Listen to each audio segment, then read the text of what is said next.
Good morning. It's February 3rd, 2026. My name's Malcolm. I have a cup of coffee. We got Ravania and Mel in the chat this morning. Good morning to you. And thank you for joining me today. I hope everything's going well for you. The groundhog saw its shadow yesterday. Surprise, surprise, more winter. Thanks to the overweight wrote it in Pennsylvania. But, you know, it's just a tradition type thing. I don't think it's very accurate. But all the same, yeah, 6 more weeks of winter. What are you going to do? It's also National Carrot Cake Day. Carrot cake's good. You get your veggies and your cake all in one. It's a win-win. It's like, you know, you got pumpkin pie and... Is there pumpkin cake?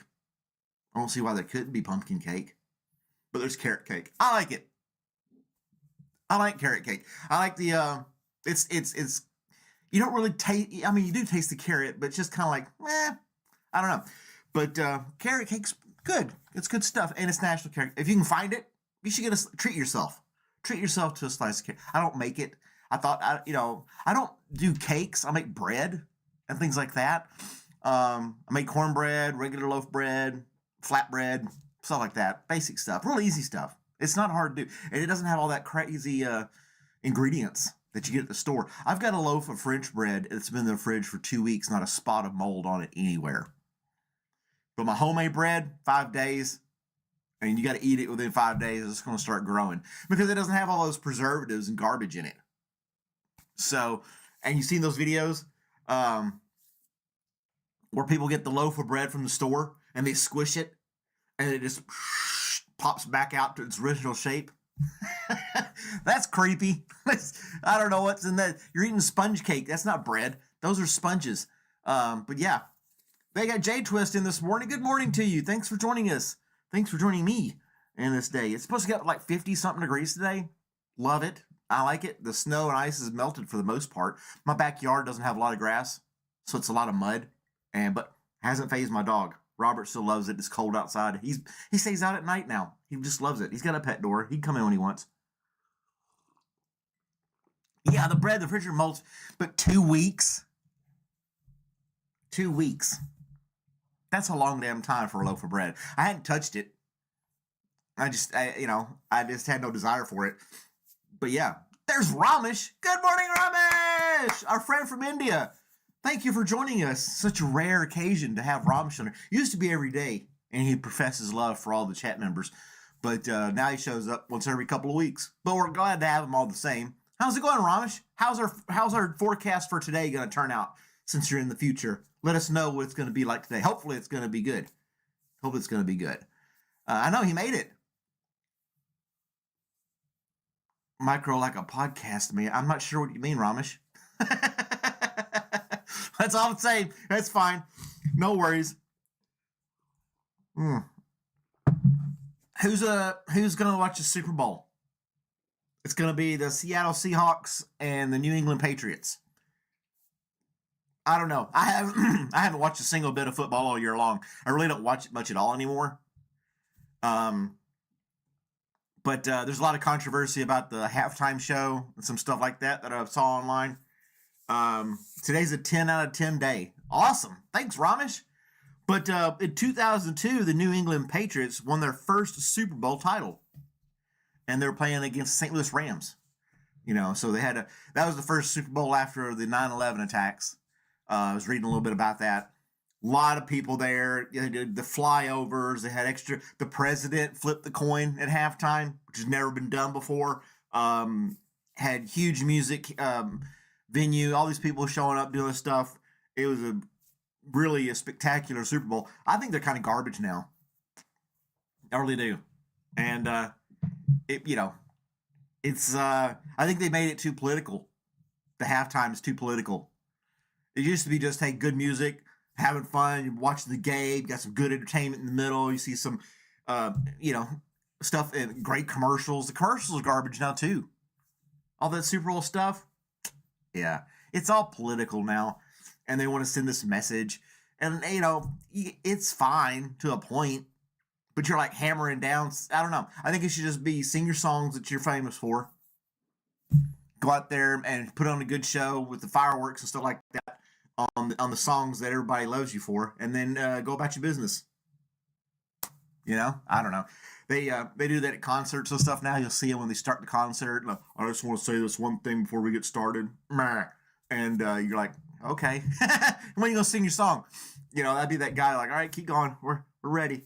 Okay, everything in your local voice to hear you throw it.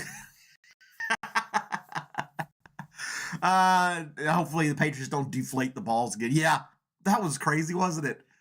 Kind of made them a little bit softer, easier to catch. A little controversy going on there. Tom Brady was in the mix of that, wasn't he? I think so. Yeah, there's so much more rules in the Super Bowl now. It's crazy. I wanted to show this cool thing. They found this recently. Found a tomb in Mexico, 1,400-year-old tomb featuring a giant owl sculpture discovered in Mexico. It wasn't the Aztecs. It was this Zodiacs or something like that. They're the ones who had this sculpture. That's not it. Where's my picture? Go here. There it is. Got the owl and everything going on there, and they carved that in stone.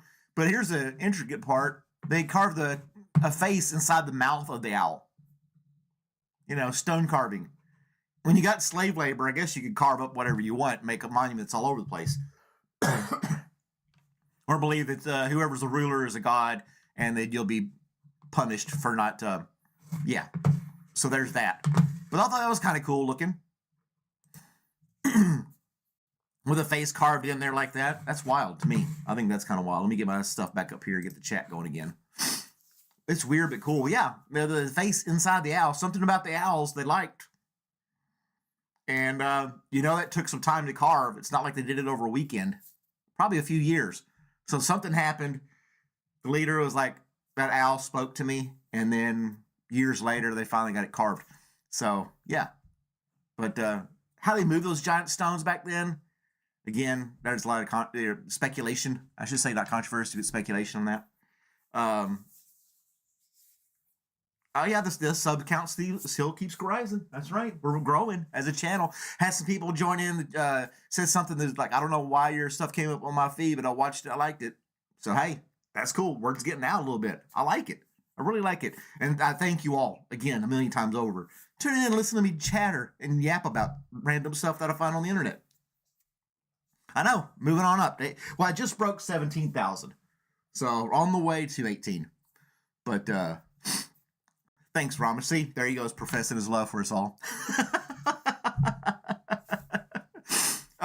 Another little good news thing, plastic in the ocean. They're trying to clean it up. They had a record cleanup last year. 25 million kilos of plastic was recovered from the oceans. That's a lot of plastic. And it says their approach is to catch it in the rivers before it hits the ocean. That's one of the tactics they're using. So they put up these things in the water that float in the water and catches stuff and bring it in, lets the water flow, catches the plastic, and some netting type stuff. Somehow it doesn't hurt the fish. I don't know how they do it. Modern science, it's great stuff. But yeah, they're catching that plastic, and they're hoping by 2040, which really, if you think about it in the grand scheme, isn't that far away, 2040 to have like 95% of the plastic out of the oceans. So that's progress. If we just didn't put it in there in the first place. But use a trash can, people. Let's get that organized. Put it where it belongs. Recycle it. But yeah, that's what did I say? 25 million kilos. So far, this cleanups, I think it's mostly in Southeast Asia, in Asia and India and things like that. They've managed so far to do 45 million kilos, but last year was like a record-breaking year for collecting plastic. So, and then you got places that say you can't have plastic bags in the stores anymore, but everything's wrapped in plastic in the store. Then you got that kind of controversy too. But that's how you keep the food fresh, right? You use plastic. So just, dispose of it properly. Common sense. Easy stuff. Don't throw it on the ground. Don't throw it in the river. If you throw it even in the city, it's going to go through the drainage system, end up in a river somewhere. So just put it where it belongs. I think it's easy enough done. But yeah, that's cool. cleaning it up for the oceans. You've seen those videos where they like save a turtle from having fishing line wrapped around it or a net, or that awful one where they pulled a straw out of the turtle's nose. Oh, that was disgusting. Poor guy. And then we banned plastic straws, but we brought them back. So yeah, single-use plastic is banned in Canada. Yeah, that's wild. But in the store, the stuff that's packaged in the store, your vegetables and your meats and other things that you buy, your jug of milk and stuff, that's all in plastic. So it's like all the single-use plastic is banned, unless they're giving your milk in glass jugs and they're wrapping your butter in parchment paper. I don't know. But it says India disposal is so slow. I mean, we could be the first. I'm not sure what you're saying there, Ramesh. You kind of broke up on the text there. Can't quite make out what you're saying. Yeah, California says no plastic, so you got to bring your own reusable bag or use paper. There's one store won't give you any kind of bag at all. You just got to carry it out in your arms. REI store. No signs, nothing. It's like, hey, bring your own bag. I went in there, bought a couple. This was years ago. Bought a couple things for camping. Laid my stuff down. They rang it up, pushed it back at me. Said, here you go. I said, how am I going to carry all this? I used a basket to carry it in the store. And now I got to, so I'm like, pull my shirt out. I'm stuffing stuff in my pockets. I'm walking out like, I felt so stupid. I was like, you could have said something at the door, like, bring your own bag, bro. You're going to be carrying this stuff on your own. Now, and they just looked at me like I was the dumb one. So I don't go back there anymore. The butter is in parchment. There you go. See? That's cool. But anyway, I'm trying to read the comments over here. All kinds of crazy. I know. The laws are all crazy. And we just have to go with the flow and go with the changes, the time. Things change, and they always will. So, just kind of be cautious, conscientious of your decisions. There you go. Look at me using big words. Conscientious. But those are the only notes that I had. The tomb, the plastic recycling, carrot cake, and the Patriots. So that was my 4 topics for the day. We can ask the Magic 8 Ball to confirm with Ramesh if today's going to be a good day or not. And he gave a straight up yes. So there you go. Today's going to be a good day. Why wouldn't it be? I mean, don't worry. Drink coffee. It says out there on the wall. I mean, wait, you can't argue that.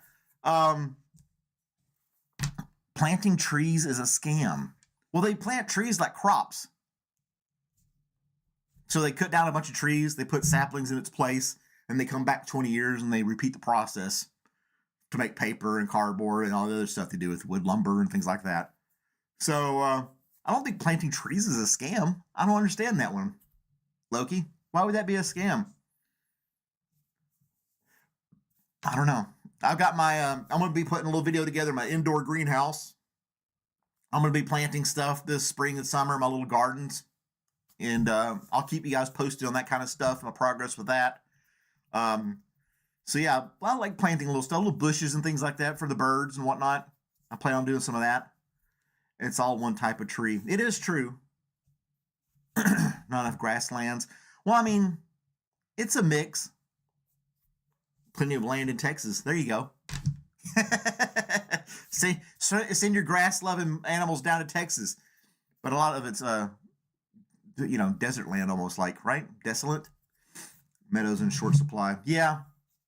Yeah, and then you got subdivisions being built on farmland, which used to be cleared land. Now they put a bunch of expensive houses nobody can afford in them.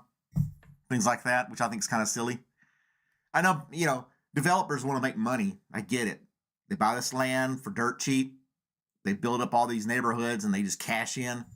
But why not build some neighborhoods with some smaller houses? I mean, I'm in a neighborhood that has smaller. This was built in the 90s. So that not, houses weren't expected to be $500,000 all the damn time. Well, anywho, we kind of got went astray there for a second. But that's my 15 minutes, guys. Thanks for joining me this morning. I really appreciate your love and support and tuning in. Share this with a friend. We're all in here Monday through Friday. Compliment a stranger. You might make somebody smile. And put your trash in the trash can. The animals will thank you. Bye, everybody. Have a great day. I'll see you tomorrow.